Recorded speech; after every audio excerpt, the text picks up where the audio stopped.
آج ہم ایک ایسے موضوع پر بات کرنے جا رہے ہیں جو اکثر بہت حساس اور متنازع سمجھا جاتا ہے۔ جی بالکل۔ ہمارے ایک سننے والے نے قرآن کی کچھ ایسی آیات پر مواد بھیجا ہے جن میں جنگ اور تشدد کا ذکر ہے۔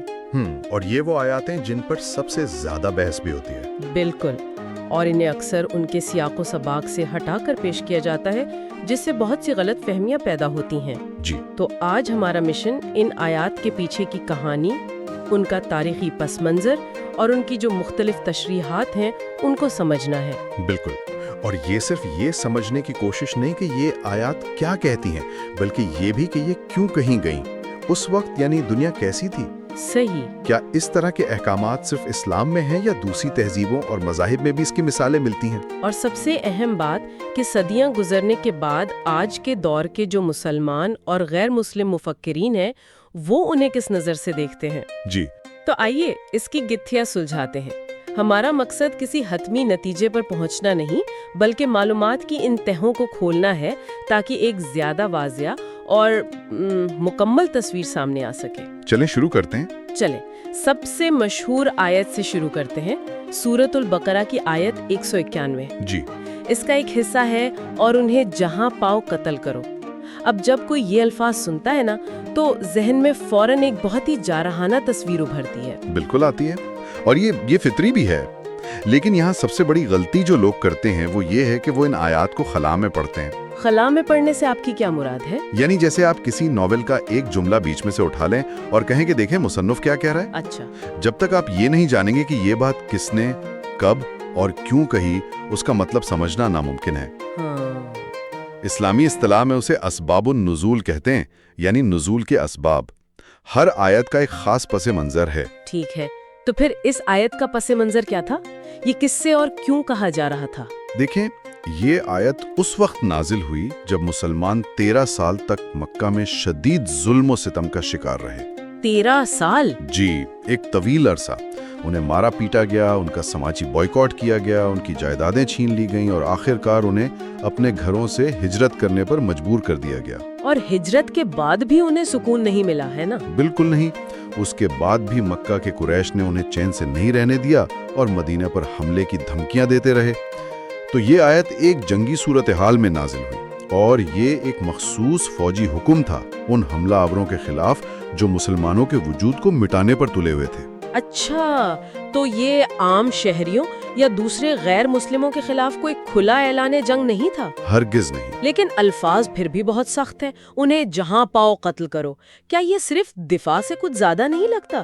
اس زبان کی شدت کو صرف دفاعی سیاق و سباق سے کیسے ہم آہنگ کیا جا سکتا ہے؟ بہت اچھا سوال ہے۔ اس کو سمجھنے کے لیے ہمیں اسی آیت کا اگلا حصہ دیکھنا ہوگا جو کہتا ہے اور فتنہ قتل سے زیادہ سنگین ہے۔ فتنہ؟ جی، یہاں لفظ فتنہ کا ترجمہ اکثر صرف فساد کر دیا جاتا ہے، لیکن یہاں اس کا مطلب بہت گہرا ہے۔ کیا مطلب؟ آپ تصور کریں کہ آپ کو روزانہ صرف اس لیے تشدد کا نشانہ بنایا جائے کہ آپ کا عقیدہ مختلف ہے، آپ کو اپنا گھر، اپنا سب کچھ چھوڑنے پر مجبور کیا جائے۔ یہ صرف ظلم نہیں، یہ ایک پورے معاشرے کے وجود کو مٹانے کی کوشش ہے۔ صحیح۔ قرآن اسی منظم ظلم کو فتنہ کہہ رہا ہے اور اسے جسمانی قتل سے بھی زیادہ سنگین قرار دے رہا ہے۔ اوہو۔ تو اس آیت کا اصل پیغام یہ ہے کہ اس منظم ظلم کو روکنے کے لیے اگر دفاعی جنگ ناگزیر ہو جائے تو پھر پوری طاقت سے لڑو۔ بالکل، تو پھر پوری طاقت سے لڑو۔ یہ وضاحت واقعی معاملے کو ایک نئے زاویے سے دکھاتی ہے۔ اچھا، ایک اور آیت جو اکثر پیش کی جاتی ہے وہ سورۃ الانفال کی ہے۔ جی، جنگ بدر کے حوالے سے۔ ہاں، جس میں کہا گیا ہے گردنوں پر مارو اور ان کی پور پور پر ضرب لگاؤ۔ یہ تو سیدھا سیدھا میدان جنگ کا منظر لگتا ہے۔ بالکل، کیونکہ یہ ہے ہی میدان جنگ کا منظر۔ یہ آیت خاص طور پر جنگ بدر کے بارے میں ہے۔ پہلی جنگ؟ جی، یہ مسلمانوں کی تاریخ کی پہلی اور سب سے فیصلہ کن جنگ تھی۔ ایک طرف مکہ کی تجربہ کار اور ہتھیاروں سے لیس 1000 کی فوج تھی اور دوسری طرف صرف 313 مسلمان۔ صرف 313؟ جی، جن کے پاس گنتی کی تلواریں اور سواریاں تھیں۔ مسلمان تعداد اور طاقت میں بہت کمزور تھے۔ تو یہ ایک طرح سے حوصلہ بڑھانے کے لیے تھا۔ بالکل، یہ آیت اس انتہائی نازک اور خوفناک لمحے میں مسلمانوں کا حوصلہ بڑھانے کے لیے نازل ہوئی۔ یہ ایک طرح کا نفسیاتی محرک تھا کہ گھبراؤ نہیں، خدا تمہارے ساتھ ہے اور دشمن پر پوری قوت سے حملہ کرو۔ یعنی یہ کوئی عمومی حکم نہیں تھا؟ نہیں، یہ ہر جنگ کے لیے یا عام حالات کے لیے کوئی عمومی حکم نہیں، بلکہ خاص جنگ بدر کے لیے ایک مخصوص ہدایت تھی۔ ٹھیک ہے، یہ تو دفاعی جنگ اور ایک مخصوص جنگ کے دوران حوصلہ افزائی کی بات ہو گئی، لیکن اکثر تنقید اس آیت پر نہیں بلکہ سورۃ توبہ کی آیت 5 پر ہوتی ہے۔ جی، آیت السیف، جسے کچھ لوگ آیت السیف یا تلوار کی آیت کہتے ہیں۔ اس کی کہانی کیا ہے؟ کیا یہ واقعی تمام غیر مسلموں کے خلاف ایک کھلی جنگ کا اعلان تھا جیسا کہ کچھ لوگ دعویٰ کرتے ہیں؟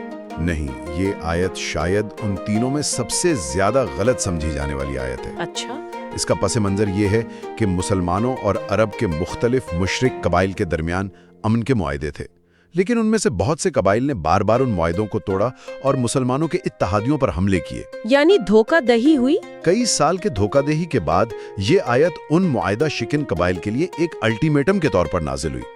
اس میں انہیں 4 مہینے کی مہلت دی گئی کہ یا تو وہ اپنی دشمنی ختم کریں یا پھر جنگ کے لیے تیار ہو جائیں۔ تو یہ بھی سب کے لیے نہیں تھی؟ نہیں، یہ ان تمام مشرکین کے خلاف نہیں تھی جو پرامن تھے، بلکہ صرف ان کے خلاف تھی جنہوں نے بار بار معاہدے توڑے تھے۔ لیکن اس میں یہ بھی تو کہا گیا ہے کہ پھر مشرکوں کو جہاں پاؤ قتل کرو۔ اس کی وضاحت کیسے کی جاتی ہے؟ اس کا ثبوت اسی صورت کی اگلی ہی آیت یعنی آیت نمبر 6 میں موجود ہے۔ اچھا، اس سے اگلی آیت؟ جی ہاں، وہ کہتی ہے کہ اگر ان دشمن قبائل میں سے کوئی شخص پناہ مانگے تو اسے پناہ دو، اسے محفوظ مقام تک پہنچاؤ تاکہ وہ خدا کا کلام سن سکے۔ واہ! اب یہ کسی ایسے شخص کے لیے تو نہیں کہا جا سکتا جسے آپ اندھا دھند قتل کرنا چاہتے ہو۔ صحیح بات ہے۔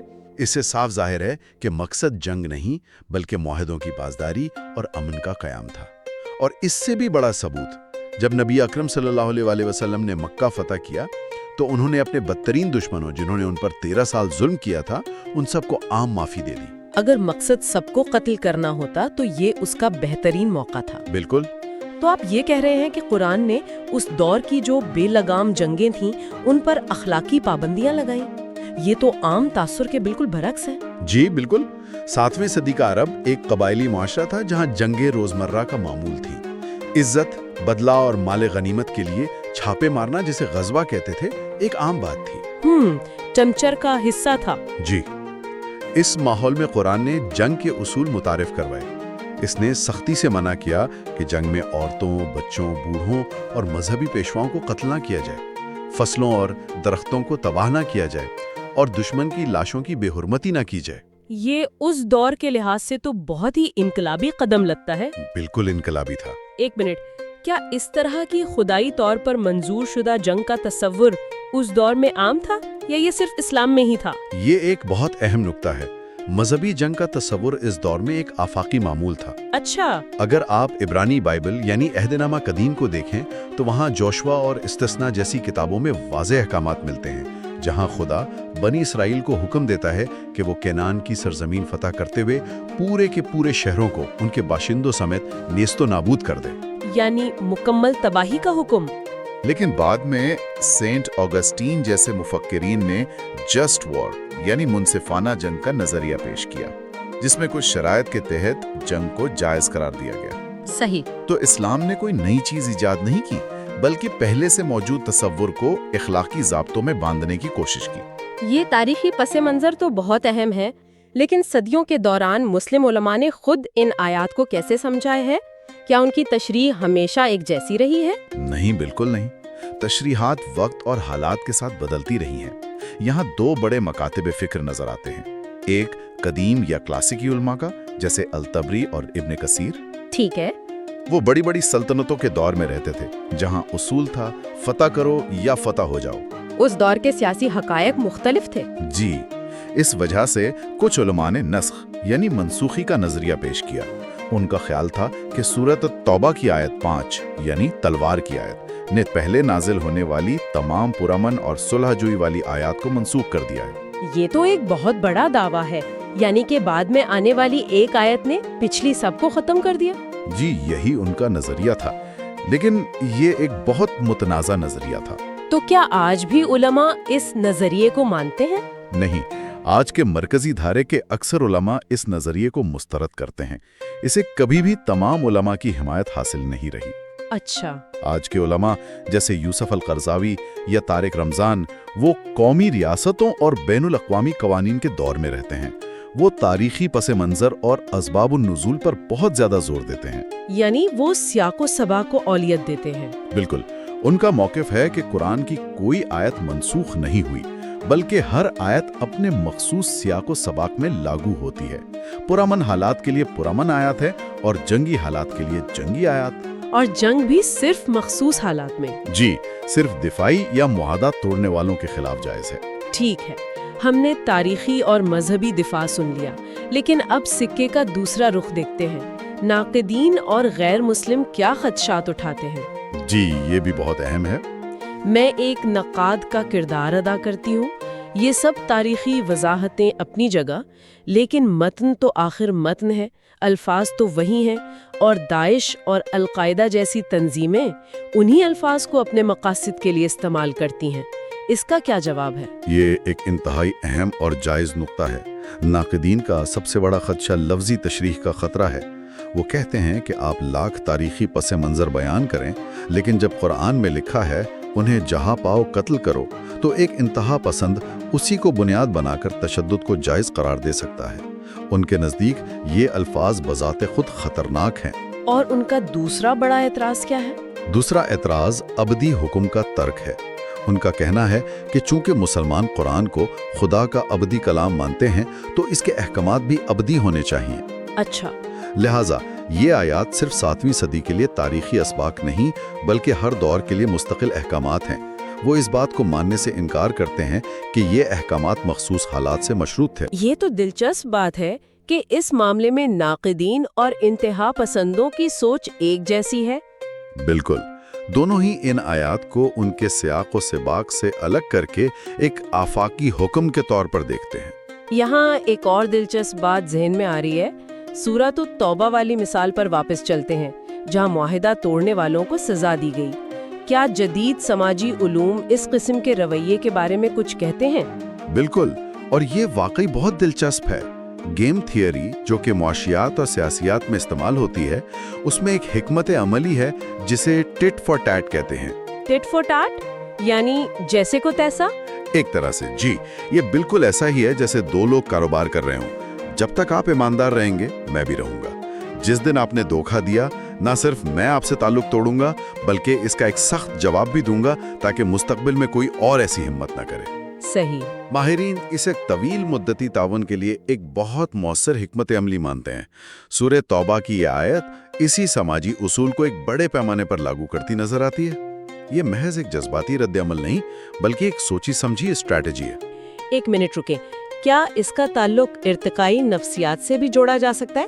میرا مطلب ہے انسانوں کے گروہی رویے سے۔ ہاں، یہ ایک اور گہرا نقطہ ہے۔ ارتقائی نفسیات ہمیں بتاتی ہے کہ انسان ہزاروں سالوں سے چھوٹے گروہوں میں رہتے آئے ہیں۔ بقا کا راز اپنے اور غیر کی پہچان میں تھا۔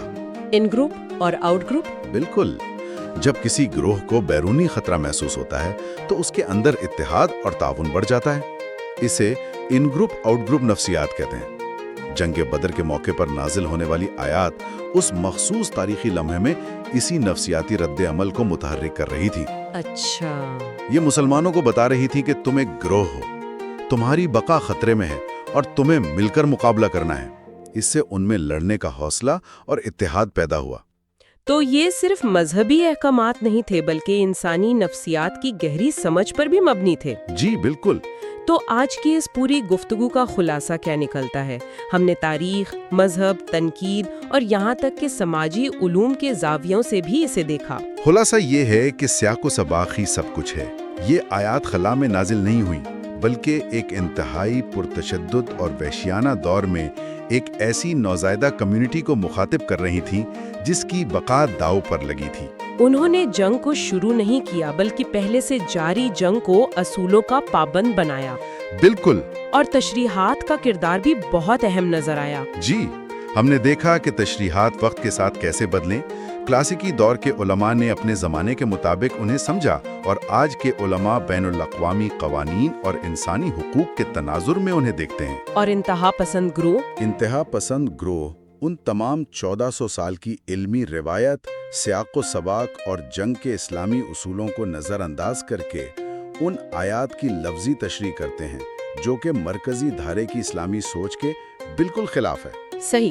باہمی افہام و تفہیم کا راستہ شاید اس بات پر بحث کرنے میں نہیں کہ متن الامی ہے یا نہیں، بلکہ اس پر متفق ہونے میں ہے کہ کسی بھی قدیم متن کو سمجھنے کے لیے دیانتداری اور علمی سختی کی ضرورت ہوتی ہے۔ تو آخر میں سننے والوں کے لیے ایک سوچ چھوڑے جاتے ہیں، یہ دیکھتے ہوئے کہ کسی بھی مقدس متن کی تشریح اتنی زیادہ اہمیت رکھتی ہے اور اتنی آسانی سے اسے سیاسی مقاصد کے لیے استعمال کیا جا سکتا ہے، تو ایک معاشرہ یہ کیسے یقینی بنا سکتا ہے کہ سیاق و سباق پر مبنی علمی اور دیانتدارانہ تفہیم سادہ اور خطرناک لفظی تشریح پر غالب رہے؟